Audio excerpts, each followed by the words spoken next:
Halo teman-teman, hari ini aku mau cerita tentang paranormal experience kita berdua yang Iya pernah dong. aku doang yang pernah aku alamin. Kenalin dulu, nama aku Sabrina Herandari. Kalau nama aku Syahnaz Adiba. Jadi, singkat cerita, aku tuh dulu tuh kayak nggak pernah percaya setan. Sampai satu kejadian itu terjadi sama gue gitu. Satu kejadian dan satu doang di seumur hidup gue.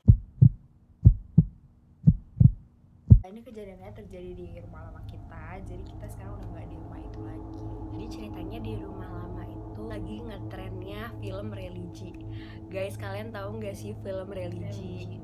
Filmnya tuh kayak maghrib, sore-sore maghrib gitu. Dulu tuh kita selalu nonton religi setiap sore menuju maghrib, kan kita habis pulang sekolah tuh, atau nggak hari libur itu kita selalu nonton religi sama on the spot, kayak selalu maraton religi Kayak setiap hari. Kayak di itu ceritanya lagi nonton di lantai 2. Lantai 2 itu tau gak sih TV-nya masih cembung Yang TV iya. di lantai 2 itu ada TV tapi nggak ada sofa. Jadi kalau misalnya nonton TV itu harus lonjoran di bawah. Terus ini TV, ini lantai hallway-nya, terus ini ada kamar Mbak di sebelah sini. Nah, Kak Diba tuh nonton di sini guys, di TV-nya Kak Diba kamar Mbak. Terus gue tuh tiduran di lantai buat nonton TV. Nah, di tengah-tengah tuh gue kayak bener-bener semerinding itu, kayak setakut itu, karena kalau lo tahu lantai 2 tuh suasananya tuh kayak apa ya, kayak gelap. Gue langsung minta tolong mbak gue untuk nemenin gue. Nah, akhirnya minta tolong tuh Mbak Ade adalah asisten rumah tangga kita waktu itu. Terus gue minta tolong, Mbak Ade tolong temenin aku dong gitu.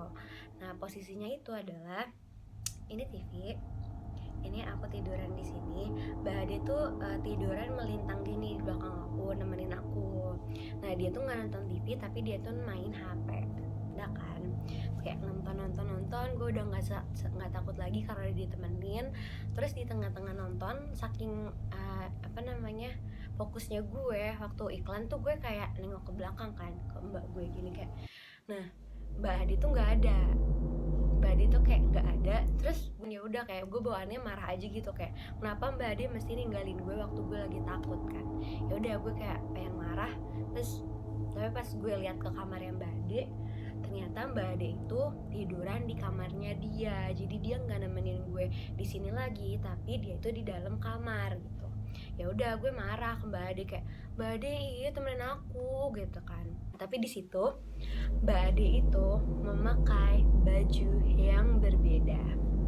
Jadi Mbak Ade tuh di situ pakai baju abu-abu, padahal Mbak Ade itu yang pertama kali dia nemenin gue, dia pakai baju hijau gitu. Terus Mbak Ade yang pakai baju abu-abu alias yang sekarang lagi tiduran di kamar, ini tuh kayak merespon jawaban gue tuh tanpa bersuara. Jadi dia kan cuma, Mbak Ade tuh orangnya kayak gimana sih, kayak orang lenje-lenje gitu loh, ngerti kan? Jadi kan kayak kalau misalnya gue marahin kayak, Mbak Ade temenin aku dong gitu, Mbak Ade tuh yang kayak gitu-gitu, yang kayak datang tanpa suara, kayak datang gitu kan ke gue. Terus kayak ya udah, di akhirnya tidur lagi di belakang gue, kayak tetap dengan layout ini TV, ini gue, ini Mbak Ade kan. Nah, terus habis itu kayak gue nonton lagi. Terus ketika sampai iklan lagi, gue kayak merinding lagi. Dan Mbak Ade tuh posisinya lagi di belakang gue, lagi tidur. Jadi kayak mana ya, kayak ini HP-nya dia kayak dia giniin gitu loh, kayak dia tidur gitu. Terus kayak udah kan, kayak nih orang udah tidur gitu, pikiran gue. Udah, kalau misalnya Mbak Ade tidur, gue takut, gue ke bawah.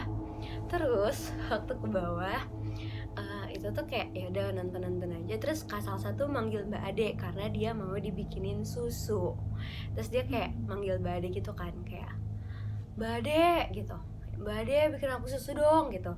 Karena gue adalah orang yang barusan dari atas dan gue melihat Mbak Ade itu lagi tidur di belakang gue. Udah, gue bilang ke Kak Salsa kayak, Mbak Ade lagi tidur gitu. Mama malah bilang kayak, Mbak Ade nggak ada kok Mbak Ade, Mama suruh beli santan tadi ke warung. Indomaret. Ke warung Pak Mas itu, Pak Bernard. Indomaret.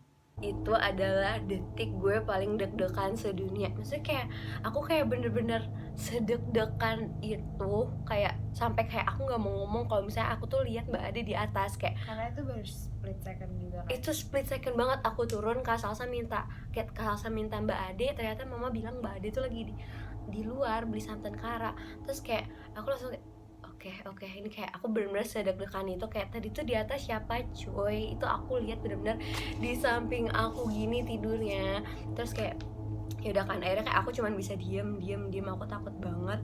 Dan beberapa detik kemudian, enggak berapa detik, kayak 5 menitan gitu, kita nonton religi di bawah. Terus Mbak Ade datang memakai baju hijau dan barusan dari warung, dari Indomaret bawa santan. Tapi lo nggak cerita? Gue nggak cerita karena gue takut banget, karena gue tahu kalau gue cerita saat itu lo pasti kayak hayo lo siapa gitu, lo tau gak sih? Kayak gue tuh takut kan banget. Kayak gitu, gue kan juga penakut, jadi gue kalau kayak gitu Enggak, bahkan waktu gue bilang Mbak Ade di atas lagi tidur abis nemenin aku itu, Salsa tuh udah bilang hayo lo siapa sekali. Terus gue langsung deg-degan banget gara-gara Kak Salsa bilang hayo lo siapa itu. Makanya gue nggak mau ngaku lagi, literally nggak mau ngaku itu gara-gara gue takut banget. Nah setelah itu gue mengalami fobia. Gue nge-keep cerita ini 1 minggu sebelum gue iya 1 minggu sebelum gue ceritain ke temen gue. Kira 2 tahun 1 minggu.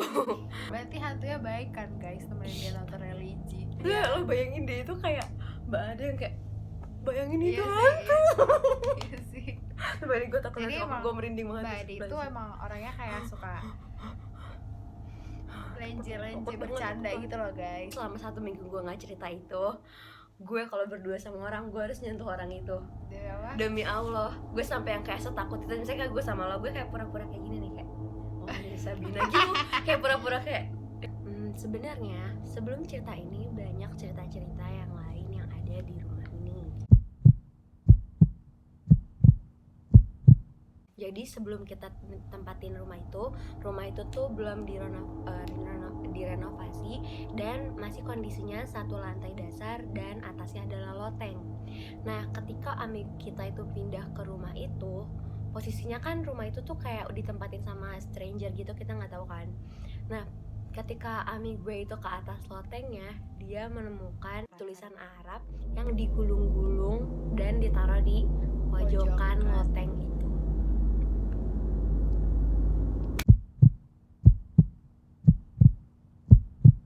Jadi waktu itu jidah aku alias my nenek pernah kayak lagi sholat, kayak kalau misalnya lo sholat depan pintu sini, terus pintunya lo buka, ya otomatis lo lihat dong ada orang lewat, ya kan. Ketika dia sholat tuh dia ngelihat ada gue yang lagi pakai seragam gitu, udah pulang dari sekolah, kayak lewat aja gitu, kayak gitu kan. Nah setelah dia salam, dia tuh kayak pengen manggil gue kayak Diba gitu kan, karena dia udah lihat gue udah pulang sekolah kan saat itu. Terus ketika Jidah keluar dan di situ ada mbak gue bilang, Diba belum pulang Jidah.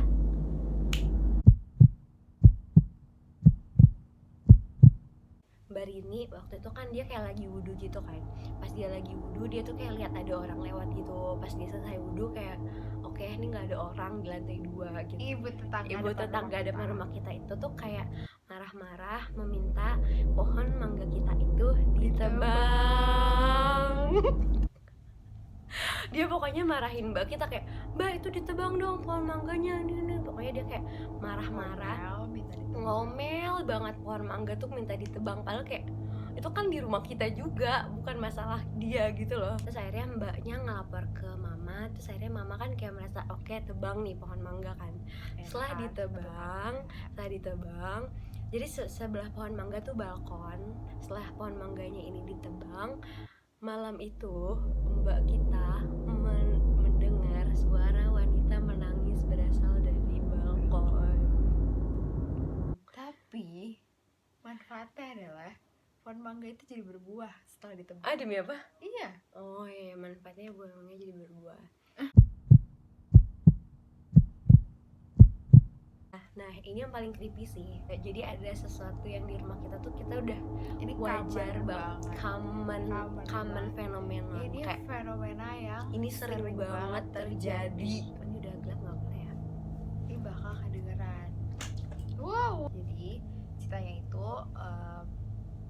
ini sore siang lah ya, siang.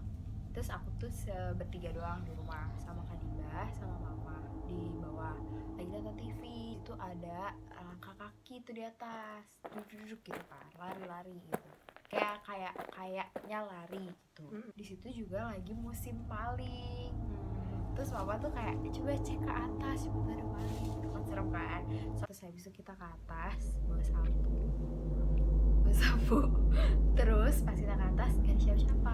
Iya dong, gak ada siapa-siapa. Orang di rumah itu cuma kita bertiga doang.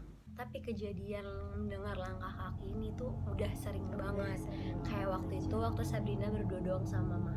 Kalau aku tuh waktu itu lagi nyiapin makan kan. Jadi kayak dia kasal saya tuh lagi di kamarnya mama semua. Terus gue sama mama nyiapin makanan gitu di luar, kayak nyiapin piring-piring lah apa. Terus kayak ketika kayak lagi nyiapin piring-piring itu kayak ada duk. Terus kayak gue cuma bisa kayak lihat mama tuh kayak mah ada, iya udah kayak ya udahlah gitu, kayak ya udah itu, karena itu kayak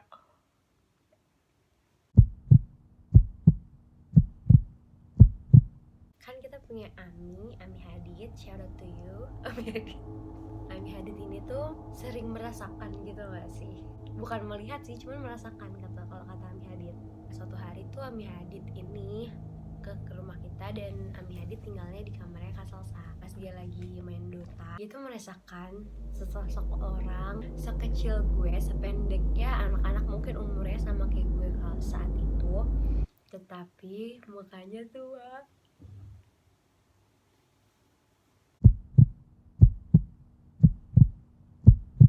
Intinya ketika ada acara besar pernikahan kan, saudara-saudara kita ini nginep di rumah kita yang di sana, tapi they seem not very comfortable. Iya, bahkan mereka aja tuh nggak berani buat masuk ke rumah, buka pagar dan nyalain saklar tuh nggak berani. Mereka harus minta kawardah dulu ya, mereka nungguin kawardah buat datang. Mungkin karena sungkan juga atau kayak mungkin karena sungkan kali ya. Intinya tuh ketika saat itu keluarga kita kayak nggak nyaman tinggal di rumah ini, dan sampai kayak punya solusi untuk nebarin garam. Iya, nebarin garam di setiap pojokan rumah kita. Kayaknya sih, gue lupa banget, gue takutin salah. Tapi setahu gue mereka itu dengar kalau misalnya ada orang dikirainnya tuh nangis di kamar Mbak, tapi ternyata pas didengerin lagi itu ternyata kayak orang ngaji gitu. Nah, overall aku tuh kayak merasa rumah itu tuh sehomey itu buat aku, kayak don't mind pindah ke situ lagi gitu loh. Karena ini kan ceritanya menurut kalian banyak, tapi ini tuh dialaminya tuh kayak lama gitu loh, sampai kalau dijadiin satu tuh kayak ternyata banyak gitu. Kalau menurut gue dari segala kumpulan cerita yang udah kayak lumayan kayak yang banyak berhantu-hantu, tapi gue pas kesana lagi tuh gue beda gitu, gak bakal ada kayak rasa nggak akan ada rasa takut lagi. Gue lebih banyak belajar kalau misalnya emang makhluk gaib itu ada, dan gue tuh lebih menghargai aja gitu kayak. Jadi menurut kalian gimana cerita paranormal experience kita? Apakah menurut kalian suara langkah kaki yang sering kita dengar itu benar, atau kalian punya pendapat kalian masing-masing? Let me know down below di komen. Dan apa makna dari gulungan kertas Arab? Diam. Kalian ada yang merasa tahu makna kertas Arab digulung-gulung ditaruh di pojok rumah?